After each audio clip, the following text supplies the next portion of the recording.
Magandang araw sa inyong lahat na nakikinig ngayon.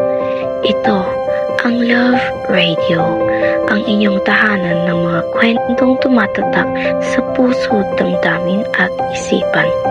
Sa bawat boses, tunog at himig, dadalhin namin kayo sa iba't ibang tagpo ng buhay, puno ng aral, pag-ibig, pagkakaibigan at mga karanasang madalas nating nakikita sa ating sariling mundo.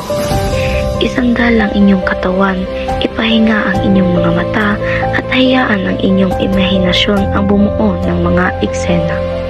Makinig ng mabuti dahil magsisimula na ang ating kwento. Mag-aalas 5 ng hapon, kakatapos lamang tumanggap ng sahod ni Mang Cesar matapos ang isang buwang pagtatrabaho. Habang pauwi siya sa kanilang bahay, iniisip niya kung paano niya muling pagkakasyahin ang 15,000 sahod para sa kaniyang pamilya. Hindi madali ang buhay ng pamilya ni Mang Cesar. Mayroon silang 5 anak, 3 ang nag-aaral sa elementarya. Ang isa ay 1 taong gulang at 1 3 buwang gulang. Bukod sa pagkain, kailangan din nilang bayaran ang upa sa bahay, kuryente, tubig, gatas ng mga bata, at iba pang gastusin.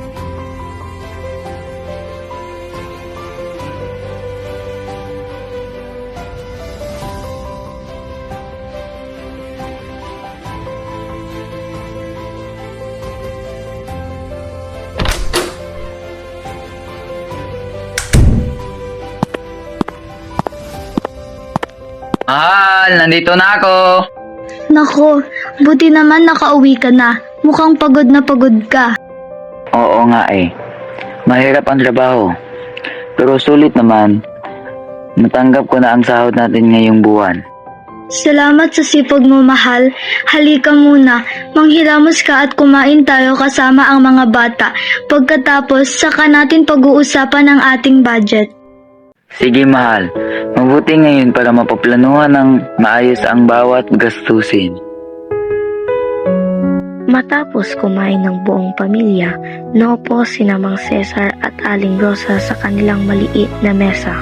Kumuha si Aling Rosa ng kwaderno at ballpen upang isa-isang isulat ang mga gastusin ng pamilya. Sige mahal, simulan na natin. Una, ang upa sa bahay. 5,000, Sunod naman, kuryente at tubig. 500. Ibig sabihin, may natitira pa tayong 8,500. Tsaka, diyan pa kukunin ang pagkain natin sa buong buwan. Ang gatas ng 2 maliliit. At tsaka, ang baonin na Marco, Lisa at Ben sa eskwela. Habang maingat na pinag-uusapan ni Mang Cesar at Aling Rosa ang kanilang budget, dahan-dahang lumapit ang kanilang 3 nakatatandang anak. Hindi nila sinasadyang marinig ang pag-uusap ng kanilang mga magulang tungkol sa mga gastusin ng pamilya. Nagkatinginan sila at naglakas loob na magsalita. Tay, pwede po ba ako magtanong? Oo naman anak, ano iyon? Tay, balik na po kasi ang sapatos ko. Nahihirapan na po akong gamitin sa paaralan. Halos napupunit na rin po ang ilalim nito. Ako rin po, Tay. Sira na po ang zipper ng bag ko. Nahulog na po minsan ang mga gamit ko nga eh. Kung maaari sana, makabili po ng bago. Ako naman po, Itay. May educational outing ang klase namin sa susunod na linggo. Sana po makasama ko kahit minsan lang. Mga anak, alam kong mahalaga ang mga hinihiling ninyo. At bilang ama, gusto kong maibigay ang lahat ng iyan sa inyo. Oo mga anak, wala nang ibang gusto ang tatay ninyo at ako kundi ang makita kayong masaya at hindi nahihirapan. Pero, sa ngayon mga anak, kailangan muna nating unahin ang ating mga pangangailangan.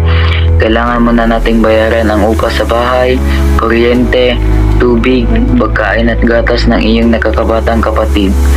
Kapag may natira, tsaka na natin pag-iipunan ang inyong mga kailangan. Opo, Tay. Naiintindihan ko po. Kaya ko po pong tiisin ang sapatos ko habang mga espetong magagamit. Pasensya na po. Nay at Tay, kung nadagdagan pa ang mga iniisip nyo, mag-iingat lang po muna ako sa bag ko. Okay lang po, Itay. Hindi lang muna ako sasama sa outing. Makakasama pa man siguro ako sa susunod. Maraming salamat, mga anak. Napakabuti ninyo.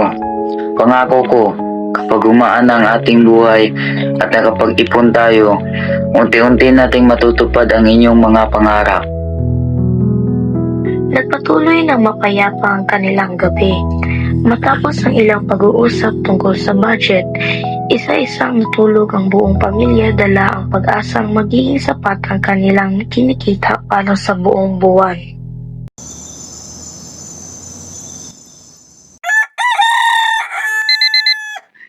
Pagsikat ng araw, maagang nagsing sila Mang Cesar at Ali Rosa. Inihanda nila ang alupsal ng pamilya bago magsimula ang panibagong araw.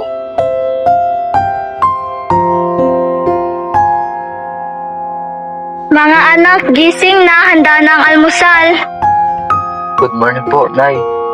Good morning po. Good morning, everyone. Ang bango naman po ng niluto mo, Inay. Marco, pakisama nga si Mia dito sa mesa. Halika na, Mia. Kain na tayo. Mama, kain. Oo anak, kakain na tayo. Heto ang lugaw mo. Yay! Lugaw! Masarap! Good morning, prinsesa ni tatay. Yakap muna kay tatay bago umalis. Love you, Papa! Love you too, nak.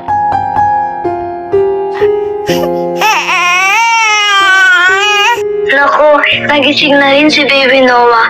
Gutom na yata. Ako na muna ang kakarga sa kanya habang pinapakain mo si Mia. Baby? Huwag iyak. Ninyong kumain, pumasok na kayo sa paaralan.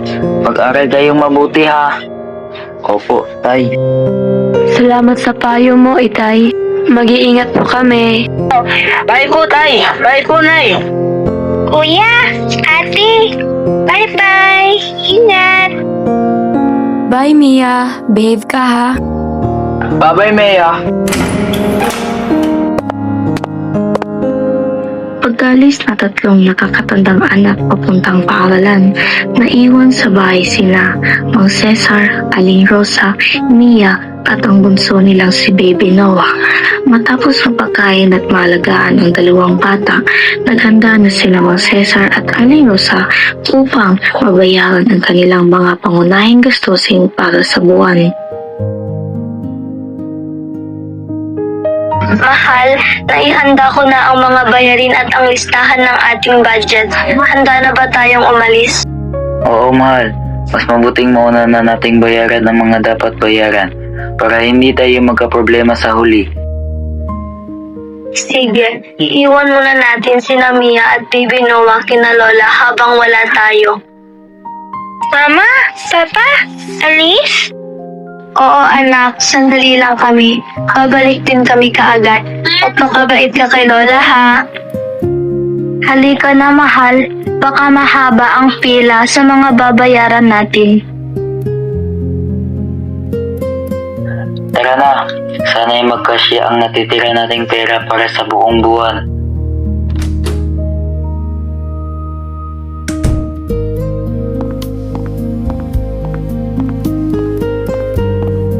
Magkasamang nagtungo sina Mang Cesar at Aling Rosa upang isa-isang bayaran ang kanilang mga obligasyon.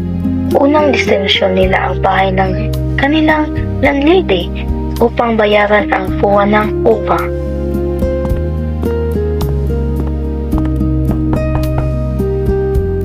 Magandang umaga, Mang Cesar. Naparito po ba kayo para sa upa? Opo, Aling Nena. Ito po ang bayad namin sa upa ngayong buwan. Magkano po ulit? 5,000 po.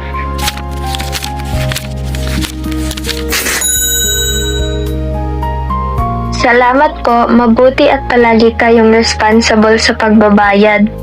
Maraming salamat din po sa inyong pagnawa sa amin. Ingat po kayo at sana'y pagpalain pa po ang inyong pamilya. Matapos mabayaran ng upa, natungo naman sila sa opisina ng kuryente at tubig.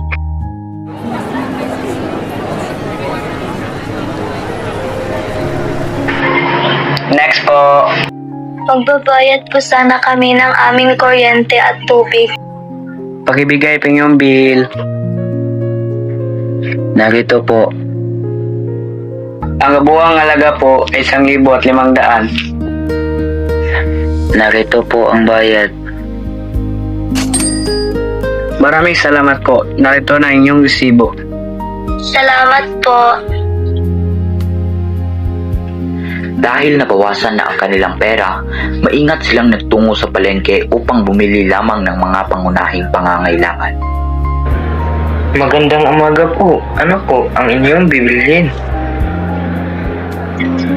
Pabili po ng 5 kilo ng bigas, gulay, isda, itlog at gatas ng aming 2 anak. Sige po. Lahat po ay umabot ng 4,500. Narito po ang bayad. Maraming salamat po. Alay na gusto ninyo yung mga pinamili. Matapos mabayaran ni Mang Cesar at Aling Rosa ang upa sa bahay, kuryente, tubig at makabili ng mga pangunahing pangangailangan sa palengke, agad silang umuwi upang ihanda ang tanghalian at ayusin ang bahay. Samantala, nasa paaralan naman ang kanilang 3 anak na sina Marco, Lisa at Ben.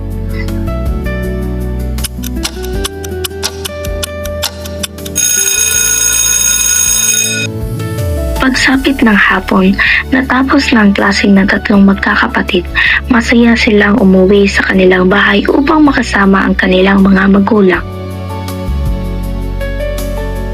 Ma, ay, andito na po kami. Magandang hapon po, Nay, Tay, Mano po. Makauwi na po kami. Buti naman at nakauwi na kayo. Kumusta ang klase nyo? Maayos mo po, Nay. Parang to kami natutunan niya yan. At saan ka po kami? Napapagod at ang hirap ngunit ko kayanin. Mabuti naman. Halimo na kayo rito. May gusto kami ibigay ng inyong inay. Ano po yun, Tay? Nay? Ito ang baon ninyo para sa buong linggo. Hindi man ito kalakihan, sana'y pagkasyahin ninyo at kasusin sa mga mahalagang bagay. Maraming salamat po, tay at nay. Iingatan ko po ito. Ako rin po. Uunahin ko muna ang pagkain at ang kailangan ko sa paaralan. Iyan ang gusto naming marinig. Ang pagtitipid at tamang paggamit ng pera ay nagsisimula habang bata pa lamang. Matapos maibigay ang baon ng mga bata, muling naupo si Mang Cesar at Aling Rosa upang tingnan ang kanilang kwaderno ng budget. Kasama din nilang nakaupo ang mga 3 anak nila na si Marco, Lisa at Ben. Mahal, halos sakto lang talaga ang ating budget ngayong buwan. Oo, hindi man kalakihan ang ating kinikita. Gusta't marunong tayong magplano at magtulungan bilang pamilya. Kayanin natin ang lahat. Ay, Nay, salamat po sa lahat ng inyong sakripisyo para sa amin. Nay, Tay, pangako po na mag-aaral kami ng maayos. At matuto rin po kaming magtipid at maging responsable sa paggamit ng pera. Iyan lamang ang aming hiling, ang makita kayong lumaking mabubuting tao at marunong magpahalaga sa bawat biyayang natatanggap.